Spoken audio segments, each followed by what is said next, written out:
Olá, turma. Aqui é o professor Clívio, professor de Biologia de vocês. Na aula dessa semana, nós vamos trabalhar 3 temas: a origem da vida, as características dos seres vivos e o método científico. Então, nós vamos entender como surgiu os seres vivos no planeta Terra. Nós vamos caracterizar, elencar caracteres que são comuns a todos os seres vivos. E por fim, nós vamos entender que métodos a ciência da atualidade usa para que se chegue a esse conhecimento que eu estou passando para vocês, que é o que nós chamamos de o método científico. Então eu já convido você a analisar essa linda imagem no Parque Nacional de Fernando de Noronha, no Pernambuco, do nosso país, onde mostra aí o pôr do sol no litoral riquíssimo, as margens do Oceano Atlântico, onde podemos perceber toda uma diversidade de vida que existe no nosso planeta Terra. E aí já vem a seguinte citação: a vida depende da água. Por que será que a vida depende da água? Então, esse é o objetivo da nossa aula de hoje, entender que a vida evoluiu a partir da água, a partir dos oceanos primitivos, ok? Mas antes da gente chegar nesse ponto, nós temos que trabalhar alguns detalhes, como por exemplo, como é que eu vou entender do surgimento da vida até o dia de hoje? Eu preciso responder a algumas questões. A primeira: será que nosso planeta Terra sempre foi como é nos dias de hoje? Pense comigo. E aí você pode estar pensando que não. O nosso planeta Terra, ele está em constante modificação. Depois, como se originaram os primeiros seres vivos? Então essa é a pergunta que nós vamos tentar responder até o final da nossa aula. A origem da vida, a origem dos primeiros seres vivos. Como teriam esses seres evoluído e gerado a imensa diversidade de formas de vida que habitam hoje o nosso planeta? Então essa terceira pergunta, ela já ajuda a responder a segunda, porque se eles se originaram, como eles se originaram e como eles teriam evoluído nessa forma, por meio de que processos, de que mecanismos, que já ajudando você a refletir, seria por meio de processos adaptativos ao ambiente em que eles vivem, que é o planeta Terra. Quarto, seria possível voltar no tempo e ver como a vida se originou e evoluiu? Claro que não seria possível voltar no tempo, mas existem métodos científicos que evidenciam e comprovam a partir de hipóteses, a partir de ideias, que a vida se originou e evoluiu, que é o objetivo da nossa aula de hoje. Para que a gente consiga alcançar essas quatro respostas aí, nós vamos iniciar respondendo essas 5. Que características uma entidade deve ter para ser considerado um ser vivo? Como assim, professor? Características? Sim, algo que seria comum, que eu, enquanto ser vivo, tenho e uma bactéria microscópica também tem. Então, que características são essas? Nós vamos elencar aqui para vocês umas 10 características. Mas, de uma forma geral, você pode responder que os seres vivos são entidades que geralmente apresentam 3 características: reprodução, variabilidade, na sua forma anatômica, na sua forma bioquímica, na sua forma fisiológica, e hereditariedade, porque ele tem material genético e consegue passar para os seus descendentes. Assim, então, de uma forma geral, você poderia me responder essas 3 características. Agora, de uma forma mais específica, nós vamos estar elencando para vocês 10 características que são comuns a todos os seres vivos. A primeira delas é que caracteriza de forma geral um ser vivo, a célula. Então, todo ser vivo, como eu falei, seja ele o mais simples até o mais complexo, ele tem que ter célula. A teoria celular deixa bem claro, a ciência atual, que só é ser vivo se tiver célula. Então, nós vamos começar a elencar essas características comuns a todos os seres vivos a partir da organização celular. Então é fato, é evidente, é comprovado cientificamente que todos os seres vivos podem ter célula ou procarionte ou célula eucarionte. Célula procarionte do tipo da bactéria, é essa que está à esquerda da imagem para vocês, né? E a célula eucarionte, como exemplo na imagem aí à direita, pode ser a célula animal ou vegetal. Dentro da organização celular, seja ela procarionte ou eucarionte, os seres podem ser com uma única célula, chamados de unicelular, e com mais de uma célula, chamados de pluricelulares, né? E aí você define que os seres são formados por uma ou mais células, e aí vai depender do ser vivo que está se trabalhando. Se for uma bactéria, unicelular. Se for um animal, um vegetal, pluricelular.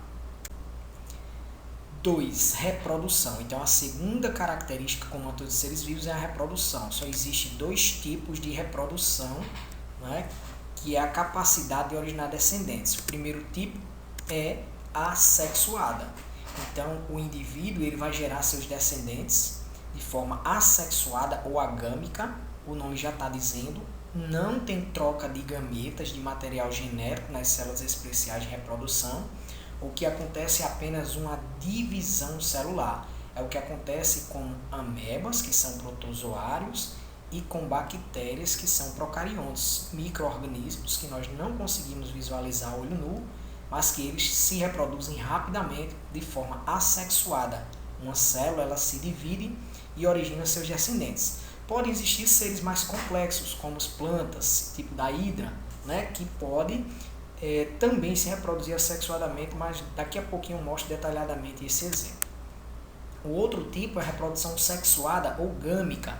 Aí o termo já está dizendo gâmica, tem gametas, então tem troca de material genético, porque eu tenho aí células especiais de reprodução, que eu chamo de gametas. Espermatozoide no macho e óvulo na fêmea, onde vão se fundir, se fecundar e originar uma nova célula, uma nova vida. Então esses são os 2 tipos de reprodução. Para ilustrar, vamos aos exemplos, né, de animais e a maioria das plantas que desenvolve esse tipo de reprodução. Então, primeiramente, a reprodução assexuada, como vocês podem ver aí na imagem da bactéria, por um processo chamado de bipartição. Você vê a bactéria na imagem A, ela está duplicando seu material genético em B. Em C, ela já está dividindo o seu citoplasma junto com o seu material genético. Em D, ela concluiu esse processo de divisão. E agora, na etapa E, ela está se bipartindo, ou seja, se dividindo em 2. Por isso que chama o processo de reprodução assexuada chamada de bipartição. Já nas hidras, nas plantas, né, está ocorrendo aí um brotamento. Então, esse tipo de reprodução assexuada, também conhecido como gemiparidade, estão se formando os brotos em determinadas regiões do corpo do animal, que pode se manter unido à forma parental, formando colônias, ou ele pode se destacar e apresentar uma vida independente, que é o que aconteceu ali na imagem com essa nova hidra. Na reprodução sexuada, você vê aí, ó, por exemplo, nos anfíbios, os sapos, no seu ritual de acasalamento, dependendo da água para se reproduzir, que é uma característica forte de anfíbios, liberando os ovos na água, tá vendo? Ó? Os gametas, como eu falei, células de reprodução, espermatozoides e ovos, e aí esses gametas vão se unir, que vão formar o girino, que vão formar o ímago e conquistar o ambiente terrestre com um anfíbio adulto até ele iniciar esse ciclo de vida novamente, né? Então, esse é um exemplo de reprodução sexuada. Também pode ocorrer na mesma planta do tipo hidra, só que agora, ela, em vez de apenas brotar, ela está trocando material genético com células gametas femininas com células gametas masculinas na imagem 1 e 2, ó, o gameta feminino na imagem 1, com o gameta masculino na imagem 2, digo ao contrário, desculpe, o gameta feminino na imagem 2 com o masculino na imagem 1, e forma aí um zigoto, como você vê na imagem 3, que é a nova hidra, que pode ficar ou não fixa nesse corpo, né, do adulto. Que na imagem 5 mostra que ele não ficou fixo e viveu uma vida independente. Muito bem, então esses foram exemplos de tipos de reprodução, tanto assexuada como sexuada. Terceira característica, ciclo de vida. Todo ser vivo só tem 4 etapas, que é nascer, crescer, reproduzir e morrer. Então, essas são as etapas do ciclo de vida de qualquer ser vivo. Claro que ele parte da sua organização celular para poder nascer, tudo inicia na reprodução, e aí essas células vão se variando de acordo com sua hereditariedade, e essa espécie vai crescendo conforme as características que recebeu dos seus ancestrais, e ele chega na fase que ele pode reproduzir, como a gente viu, tanto assexuadamente como sexuadamente, no caso aí da espécie humana e do sapo, é sexuadamente, e aí ele chega na etapa final, que é morrer depois da reprodução. 4, metabolismo. Então, todos os seres vivos eles têm que fazer o quê? Produzir energia para conseguir sobreviver. Então, o metabolismo nada mais é do que o conjunto de reações químicas responsáveis pela transformação e utilização da matéria em energia, que é, no caso, transformação e utilização, eles transformando toda a matéria ingerida, né, por meio dos alimentos, do sistema digestório, em utilidade para o nosso corpo, pois ele transforma em energia para conseguir viver. Nesse ponto do metabolismo, nós temos as formas de nutrição. Então, existem espécies que são autótrofas. O que são espécies autótrofas? São espécies que produzem seu próprio alimento, tanto por meio da fotossíntese, produção utilizando da energia luminosa, tá aí a equação básica, o gás carbônico mais a água, com a ajuda da luz e com a ajuda da clorofila nos vegetais, por exemplo, vão se transformar em glicose mais oxigênio. E também tem os processos de quimiossíntese, que aí o ser vivo ele não vai utilizar energia luminosa, mas sim ele vai utilizar de componentes químicos e fazer reações químicas, mas também produz seu próprio alimento de forma independente. Também existem os consumidores ou heterótrofos. Como seria isso? Seriam os predadores, herbívoros ou carnívoros, os parasitas, aqueles que dependem de hospedeiro para poder viver, e os decompositores, que são os recicladores da matéria orgânica. O que esses consumidores fazem para poder viver? Eles precisam de uma respiração. Por quê? Eles precisam da presença de oxigênio. Porque eles são aeróbios. Porque para eles poderem sintetizar esse alimento, eles precisam do gás oxigênio. Então, eles são classificados como aeróbios. Aqueles que não sintetizam o gás oxigênio, eles são classificados como anaeróbios, que produzem energia sem precisar do gás oxigênio. Tá aí alguns exemplos, né? Então, esses consumidores heterótrofos poderiam se encaixar tanto na forma de respiração anaeróbica como aeróbica. E ia depender da espécie, mas a maioria dos seres vivos é aeróbico, porque utiliza gás oxigênio para obter energia, juntamente com a alimentação, seja ela na forma de fotossíntese ou quimiossíntese. Uma outra característica é a irritabilidade. O que seria a irritabilidade? Responder a estímulos no meio. Pode produzir movimentos, pode produzir secreções, vai depender da espécie, né? Exemplos de nastismo, quando você toca tipo no vegetal e ele se encolhe, né? É uma resposta ao estímulo, você provocou um movimento.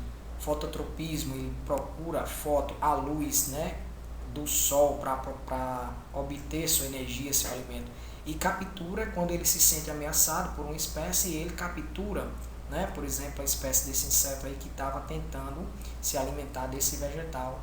E aí nós estamos com 3 exemplos de irritabilidade, que não é a mesma coisa que sensibilidade, né?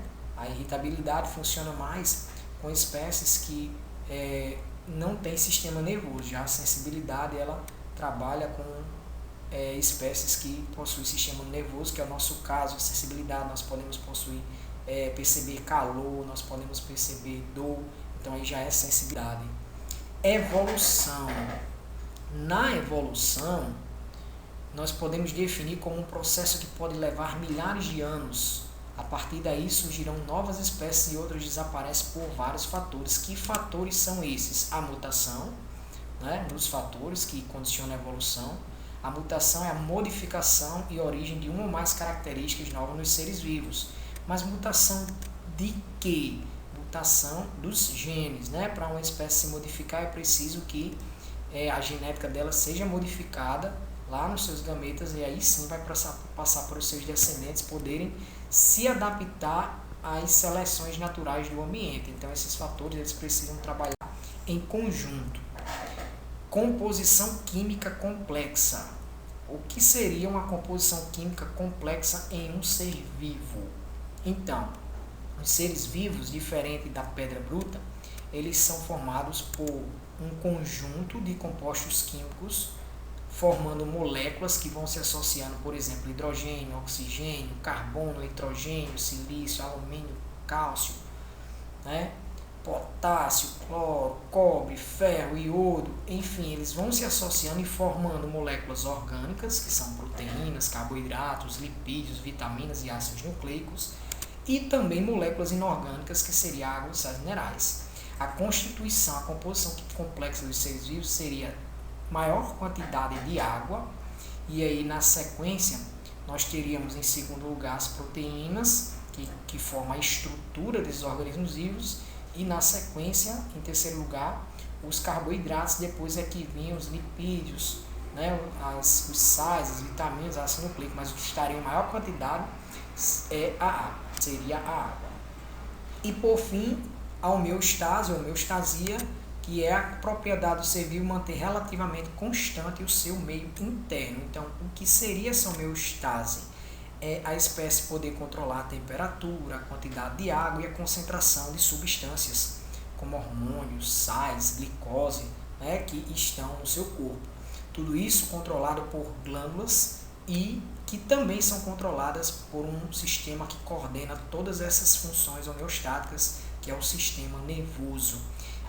Tudo controlado pelo sistema nervoso a partir de células nervosas que transmitem impulsos nervosos e informações a essas glândulas com relação à quantidade, né, e o controle da temperatura, da água e de concentração, quantidade de substâncias no nosso organismo. E aí entra em cena, depois de a gente elencar todas essas características dos seres vivos, o pensamento científico. Que o que nós estamos entendendo aqui é a ciência, né? A ciência, ela procura nos passar métodos de investigar a natureza, né, com o objetivo de fornecer explicações para fenômenos por meio de uma observação sistemática e controlada. Tudo que a gente está entendendo aqui hoje é embasado no raciocínio lógico e foram submetidos a testes e a críticas. Então existem os fatos, que realmente são processos percebidos no mundo natural por nossos sentidos ou por auxílio de equipamentos como microscópios. Existem as hipóteses, que são explicações, ideias, motivo ou palpite pelo qual está ocorrendo determinado acontecimento isolado. E existem as teorias, que é uma explicação, um modelo para um conjunto de observações e fatos ocorrendo de forma ampla. Então, nada em ciência quer dizer que são ideias prontas, imutáveis. Tudo em ciência hoje se chega a essa conclusão, como nós estamos estudando sobre as características dos seres vivos, porque foi investigado, né, com base em nos fornecer essas explicações. Então, toda essa observação sistemática e controlada, embasada no raciocínio lógico, ela foi submetida a testes. E aí, a partir desses testes, nós podemos diferenciar o que são fatos, o que são hipóteses e o que são teorias. Nós estamos trabalhando hoje com fatos, hipóteses e teorias a respeito da origem da vida, a respeito das características comuns aos seres vivos e embasado pelo método científico. Então, que procedimentos a ciência adota para chegar a essas conclusões que nós estamos passando para vocês hoje? É o procedimento hipotético dedutivo, ou também conhecido como método científico. O que é que significa isso? Eles criam hipóteses, ideias, né? A partir de pergunta. Surge um problema, surge uma pergunta, e a partir daquela pergunta vamos, a ciência, os cientistas, tentar responder. Então as respostas são hipóteses. Dedução com base na hipótese. Aí, com base nessa hipótese, vamos testar, vamos observar os experimentos, né, para podermos tirarmos conclusões, que é para poder a comunidade científica dar validade, dar crédito nessa hipótese ou não. Então, quando se tem uma validade, se tem uma lei que descreve e vai regularizar como certos fenômenos se manifestam sobre certas circunstâncias. Quando não se tem uma validade, são apenas hipóteses, ideias tentando explicar. Esse é o pensamento científico. Então, vamos trabalhar, para vocês terem uma ideia do pensamento científico, com a origem da vida, né? Como se deu a origem do. Então, a origem da vida, ela trabalha com muitas hipóteses mesmo. Aí está de forma bem resumida, mas nós vamos trabalhar uma por uma. Vem desde a biogênese versus a biogênese, vem as hipóteses da evolução química, da teoria inocebiótica, do criacionismo, né? Vem a panspermia cósmica, a hipótese autotrófica, a quimiosintética, a heterotrófica, a teoria da mitocôndria, do cloroplasto, enfim. Claro que nós precisamos de provas para poder atestar essas hipóteses, que são as evidências, né? Então, essa é a ideia da aula de hoje. A pergunta é, como teria surgido os primeiros seres vivos no planeta Terra? Então, segundo a hipótese, né, a teoria mais aceita hoje de Oparin e Haldane, a partir da evolução lenta de substâncias químicas há 3,5 bilhões de anos atrás. Então, aquela primeira pergunta, será que o planeta Terra é como é nos dias de hoje? Claro que não, porque se houve uma evolução de um ser vivo, também houve a evolução do planeta Terra. E a ciência acredita que somente depois de 1,1 bilhões de anos depois que a Terra surgiu, foi que surgiu a primeira forma de vida a partir da evolução lenta de substâncias químicas. Vamos conhecer mais sobre esse assunto. Primeiro tem as ideias abiogênese e biogênese. Então, espontaneamente, a biogênese defende que os seres surgiram da matéria bruta. Tinha um cadáver em decomposição e, a partir da decomposição daquele cadáver, surgiu o quê? Os vermes. Tinha um lodo num rio e, a partir daquele lodo, surgiam rãs, cobras e crocodilos naquele rio, naquele lago, né? Como explicar o surgimento de vermes, de rãs, de crocodilos, vermes no cadáver, rãs, crocodilos, cobras no rio? Ora, a biogênese chegou a defender que era uma espécie de energia que, chamada de princípio ativo, fazia com que o que não tinha vida se transformasse em vida. Só que aí, por outro lado, veio as ideias da biogênese. Pessoas dizendo hipóteses de que os seres surgiam de um outro ser já pré-existente, que é o método da reprodução, né? Que essa carne em decomposição, na verdade, não era uma espécie de energia, mas e sim vermes estavam surgindo porque outros seres vivos estavam indo lá, seres microscópicos, que pousavam lá e estavam pondo seus ovos, e a partir daí estavam surgindo novas formas de vida. Então, é um processo de um ser surgir a partir de outro pré-existente. Postura de ovos, por exemplo, de moscas, fariam nascer vermes. Para comprovar, atestar essa hipótese, né, da biogênese, a origem da vida a partir do que tem vida, Redi fez um experimento. Francisco Redi, ele pegou 2 frascos, botou em cada frasco um pedaço de carne, só que em um vidro ele manteve aberto e o outro ele manteve fechado com a gase. No que ele manteve aberto, percebeu-se que a frequência, a presença de moscas na carne era constante e as larvas nasceram na carne. No que ele manteve fechado, alguns dias depois, ele viu que nada aconteceu. Então ficou provado, derrubou de uma vez por todas a teoria da geração espontânea ou da abiogênese e atestou de vez a teoria da biogênese.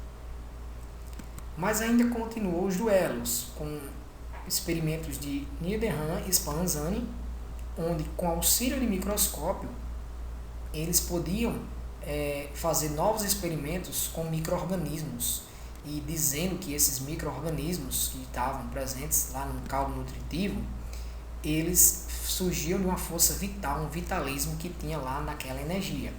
Só que ficava nessa dúvida, um cientista defendia uma ideia, o outro defendia a ideia da biogênese. Então, na verdade, enquanto Spallanzani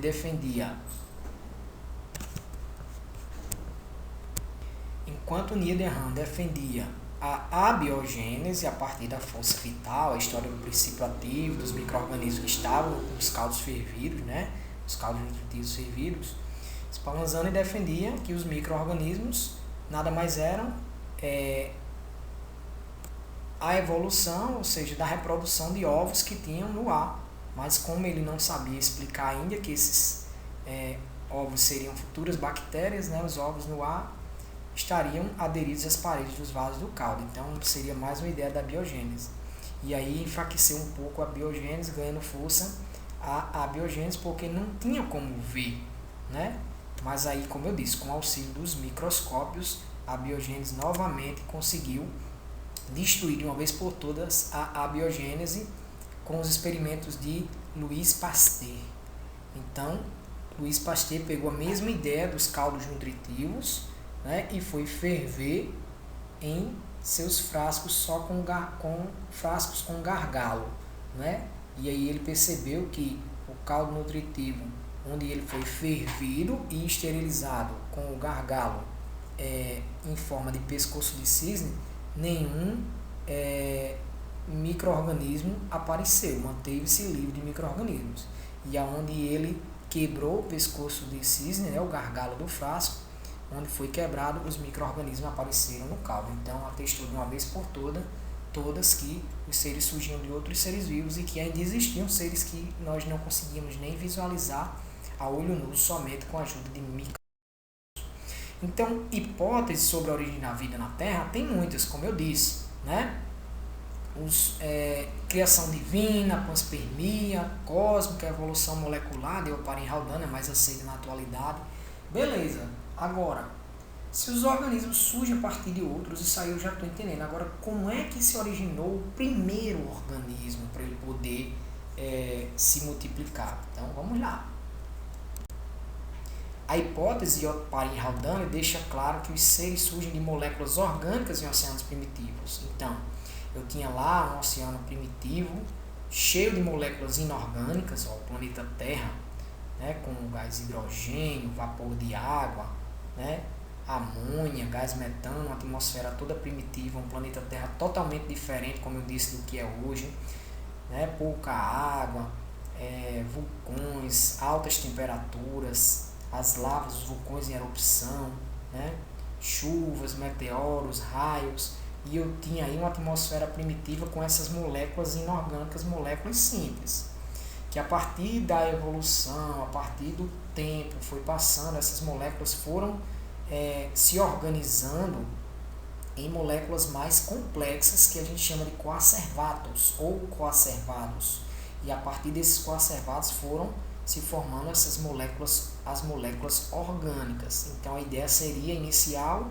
primeiro, as erupções vulcânicas iam liberando gás e partículas na atmosfera. Segundo, a ação de descargas elétricas, radiações ultravioletas e originando novas moléculas. E por fim, essas moléculas foram se agregando, formando esses caldos, essas sopas nutritivas, como nos experimentos dos cientistas, né? E aí formando não seria a primeira célula, mas a primeira união molecular chamada de coacervado, né? Então, vamos entender como surgiu o primeiro ser vivo.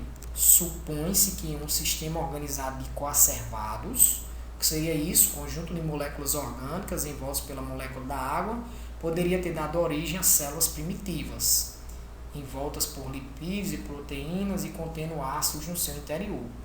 Então eu tinha a sequência aí, né, uma presença de um ácido nucleico, teria reproduzido outras semelhantes e reguladas reações internas. Então eu já tinha entendido que os seres surgem a partir de um outro ser preexistente pelo meio da reprodução. Agora, eu estou entendendo como é que o primeiro ser surgiu. Então, recapitulando, eu tenho uma atmosfera rica em metano, gás hidrogênio, vapor de água, amônia, e juntamente com os aminoácidos e outros compostos orgânicos que foram surgindo a partir dessas moléculas inorgânicas, né, nos caldos nutritivos, foram formando as proteínas, os lipídios que foram guardando o DNA, o RNA, os ácidos nucleicos dentro de um coacervado, que seria a primeira ideia de célula primitiva. E que esse organismo primitivo poderia ter, a partir desse DNA guardado, se multiplicado e evoluído para organismos complexos. É de que essa célula seria muito parecida, né, com a bactéria que nós temos hoje. Para comprovar a teoria de Oparin-Haldane, a teoria da evolução lenta de substâncias químicas, em laboratório, Miller e outros cientistas fizeram esse experimento. Como foi esse experimento? Simularam a introdução de gases que existiam na atmosfera primitiva, aqueceram esse líquido, submeteram a descargas elétricas, né, esse líquido junto com esses gases que teriam na atmosfera primitiva, amônia, hidrogênio, vapor de água, gás metano, e aí, a partir de então, do acúmulo de toda essa água, que formou-se os primeiros seres vivos, né? Então, a partir daí ficou comprovado cientificamente a origem desses primeiros seres vivos. Então, teria a Terra mais ou menos 5 bilhões de anos, e naquele tempo o que existia eram vulcões em erupções, recapitulando, né? Gás de nitrogênio, vapor de água, gás hidrogênio, gás metano, enfim, amônia. E aí, com mais ou menos 3 bilhões de anos atrás, a chuva, né, claro, os raios ultravioleta, as descargas elétricas foram formando as primeiras poças de água, os primeiros oceanos, né, os oceanos primitivos, formando essas sopas moleculares, digamos assim, que formaram proteínas que se uniram em coacervados, e aí originou o primeiro ser vivo, que seria uma única célula, heterótrofa e fermentativo. Então, um ser unicelular, um ser que dependia de outro ser, de consumir outras substâncias que tivesse ali no oceano primitivo, por meio de um processo chamado de fermentação, né? E aí, dessa hipótese heterotrófica, veio para a hipótese autotrófica. Então, como teria se dado a evolução dos processos energéticos? A hipótese heterotrófica, o primeiro ser vivo, como a gente viu, unicelular, ele fermentava, depois surgiram os que quimiosintetizavam, depois surgiram os que faziam fotossíntese, para poder chegar aos que faziam a respiração aeróbica. Isso ainda tudo na ideia unicelular, viu, gente? Na hipótese autotrófica, só mudou uma etapa aí, ó, da outra. Onde a hipótese heterotrófica começa com fermentação, na hipótese autotrófica diz que começa com quimiossíntese, e depois veio a fermentação, para depois ter a fotossíntese, para depois ter a respiração aeróbica. É a única mudança que ocorreu de um.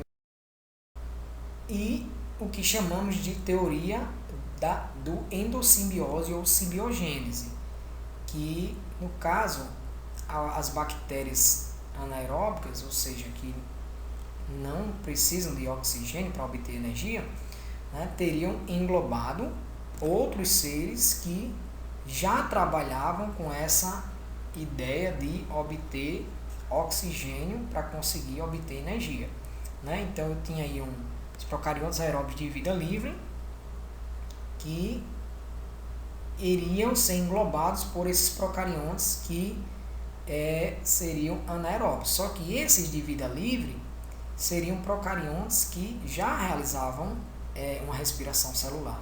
E outros de vida livre seriam procariontes fotossintéticos, né, que realizavam fotossíntese. Então, a prova disso é a mitocôndria, que existe, né, nas células dos seres vivos hoje e que tem o seu DNA próprio, né? A prova disso também é os cloroplastos que existem nas células vegetais, faz fotossíntese, que tem o seu DNA próprio. Então, geológica. A Terra ela tem 4,6 bilhões de anos. Claro que o planeta Terra, há 4,6 bilhões de anos atrás, não seria nada parecido com o que temos hoje, né? Que o primeiro ser vivo teria surgido somente mais de 1 bilhão de anos depois, seria a ideia daquele coacervado, a célula primitiva muito parecida com as bactérias da atualidade, que a primeira planta teria vindo 2 bilhões de anos depois da primeira bactéria, o primeiro animal 570 milhões de anos e foi uma esponja, né? E os primeiros insetos 250 milhões. Então veja um intervalo de tempo do surgimento de uma espécie para outra, de uma espécie menos evoluída para uma mais complexa, né? Então seria um processo evolutivo, adaptativo e lento. Foi a nossa aula dessa semana. Estudem sempre, professor Clívio, aquele abraço.